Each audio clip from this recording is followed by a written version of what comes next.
రాజకీయం చూపించడానికి మాట్లాడితే పవర్ స్టార్ అంటే పవర్ లేని వాడికి పవర్ స్టార్ బిరుదు ఎందుకు అంటే అలాగే నేను సినిమాల్లోనే పవర్ స్టార్ అనే పదం వాడిన ఎప్పుడు ఎందుకు వాడినంటే నాకు వ్యక్తిగతంగా నన్ను ప్రజల మనిషి అనుకోవటం ఇష్టం, కానీ నన్ను పవర్ స్టార్ అనే పదం నాకు ఎబ్బెట్టిగా ఉంటుంది. నాకు నిజంగా చెప్పాలంటే ఎందుకు ఎప్పుడు కూడా నేను నా నిర్దేశకత్వంలో ఉన్న సినిమాలు, నా కంట్రోల్లో ఉన్న సినిమాలకు ఎప్పుడు కూడా నేను పవన్ కళ్యాణ్ ఒక సింపుల్గా ఎనీ అదర్ హీరోలాగా యాక్టర్లాగా పేరు ఉంటుంది తప్ప ఆ టైటిల్ కూడా పెట్టుకోవడం నాకు ఇష్టం ఉండదు. ఇది ఎందుకు చెప్తున్నానంటే నేను ప్రజల మనిషిగా ఉండటానికి ఇష్టపడతాను తప్ప ముందున్న బిరుదులకి నేను పెద్ద ఇష్టపడను. మీరు గుండెల్లో ఈ నేల కోసం, మన భారతదేశం కోసం ఈ వ్యక్తికి కష్టపడి పనిచేస్తాడని మీ గుండెల్లో అనుకుంటే చాలు. అదే పెద్ద నాకు బిరుదు. అదొక్క మాట చాలు నాకు. అందుకే నా విన్నపం కూడా ప్రజల కోసం పనిచేసే ఒక కూలీ అనుకోండి. నేను పవర్ స్టార్ కంటే కూడా ప్రజల కోసం పనిచేసే కూలీ అంటే నేను ఎక్కువ సంతోషిస్తాను. అలాగే నాకు భయాలు లేవు. నాకు భయాలు లేవు. నేను తప్పు చేస్తేనే భయపడతాను. నాకు ఆశలు లేవు, పదవుల మీద అత్యాశలు లేవు.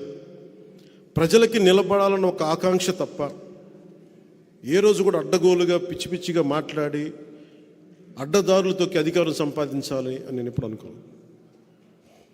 అలాంటి ప్రయాణంలో ఉండగా ఒక అనుభవజ్ఞుడు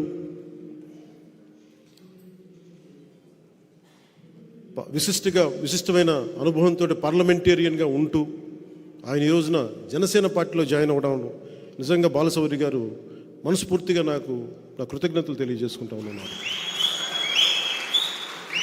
ఆయనతోటి అనేక సందర్భాల్లో చాలా గంటలు గడిపాను.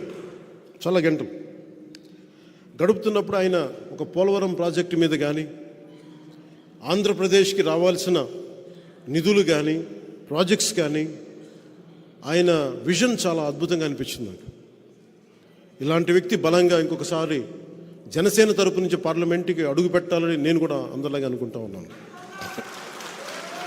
వారికి మనందరం సంపూర్ణమైన మద్దతు ఇచ్చేలాగా అందరం ముందడుగు వేస్తాం.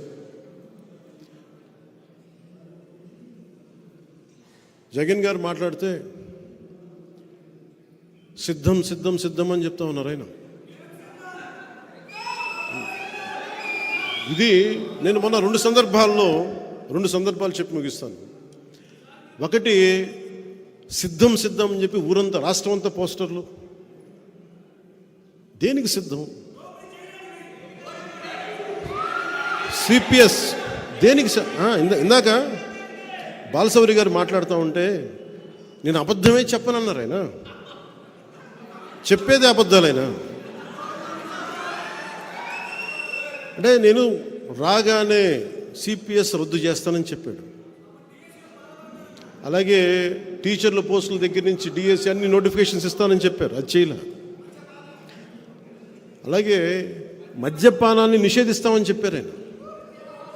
అవన్నీ మర్చిపోయాను కన్వీనియంట్గా. ఇంట్లో ఇలా చెప్పుకుంటూ వెళ్తే అంతు లేదు అబద్ధాల లిస్టుకి.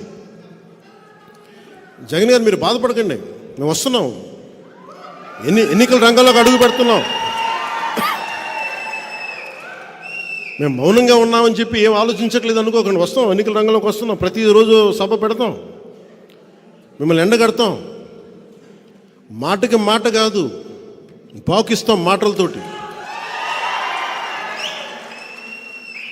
మాటలు కత్తుల్లా వస్తాయి, మీకు ఇబ్బంది పెడతాయి. భయపడకండి.